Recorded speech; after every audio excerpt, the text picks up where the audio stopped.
Welcome to the very first episode of Painting Muskegon Yellow. I created this channel so I can help shine a light on the positive side of our city, with interesting history, good news, and events to attend right here in Muskegon. Today I'll cover who Buster Keaton was, and his strong ties with Muskegon, a new vinyl record store which opened on 3rd Street, a positive change in Muskegon Heights Public Schools management, and 2 upcoming events for the whole family to enjoy. Do you recognize this statue?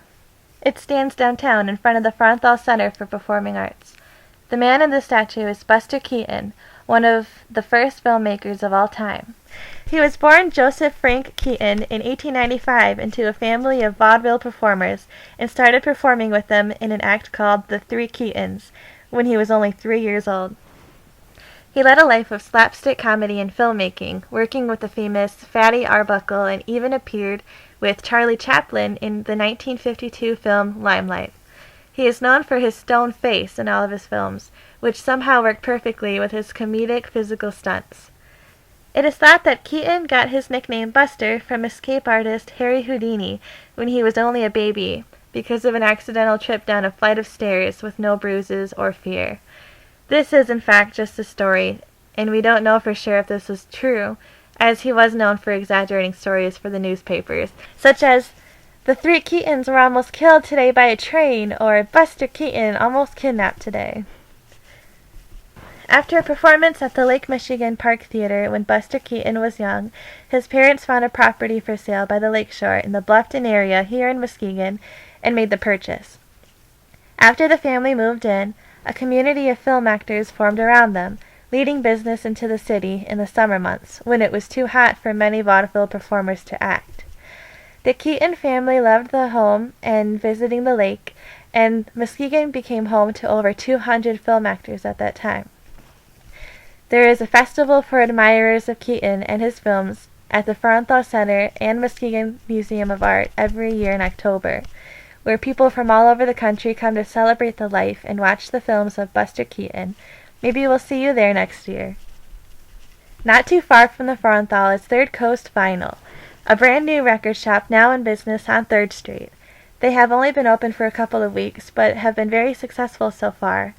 Third Coast Vinyl sells a variety of records, used and new of all genres.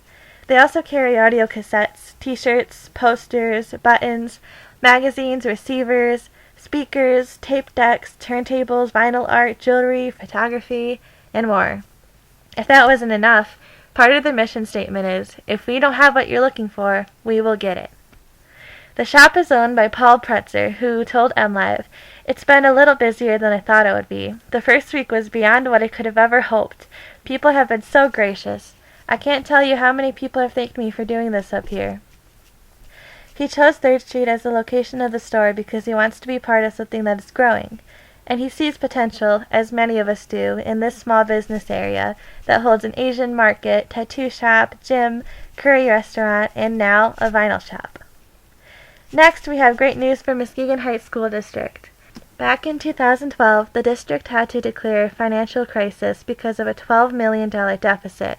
In order to keep it running, they went under emergency management. With that management, many employees were laid off, and Muskegon Heights Public School Academy was set up in order to bring the school out of debt. Today, the school district has a deficit of only $2 million. That's about a $10 million difference in 4 years. The school district will remain a charter school, but it is now under local control. Superintendent Alina Zachary Ross sees a bright future in the schools and neighborhood as a whole. She says to reporters, "The district has been in existence for over 90 years, and we look forward to 90 years more." Now it's time to step in and be part of this growing community. If you want something fun to do on November 4th, there will be a storytelling show at Muskegon Museum of Art called Telebration, a night of storytelling, from 7 to 8:30 p.m. The Muskegon Yarn Spinners are putting on the show locally, but Telebration is actually a nationwide celebration usually celebrated on the weekend before Thanksgiving and brings together storytellers and enthusiasts all over the world. It is suitable for everyone 12 and older. Tickets are only $5 per person, or if you want to bring the family, $15 for the whole group. Even sooner than that is Halloween. If you are looking for a good trick-or-treat spot, The beach might not be the first thing you think about, but this Halloween there will be trick-or-treating right at the South Pierhead Light at Pierre Marquette Beach. That's the shorter lighthouse, to be exact.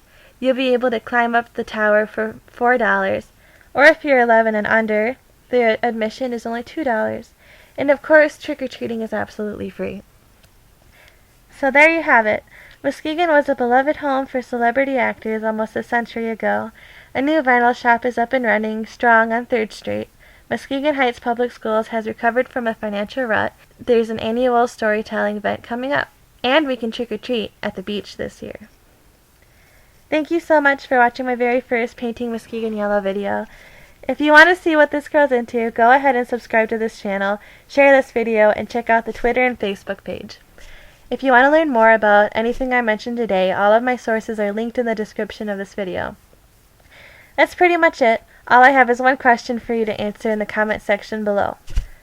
I'm going to choose 3 answers for my next video. What was your favorite experience this past October?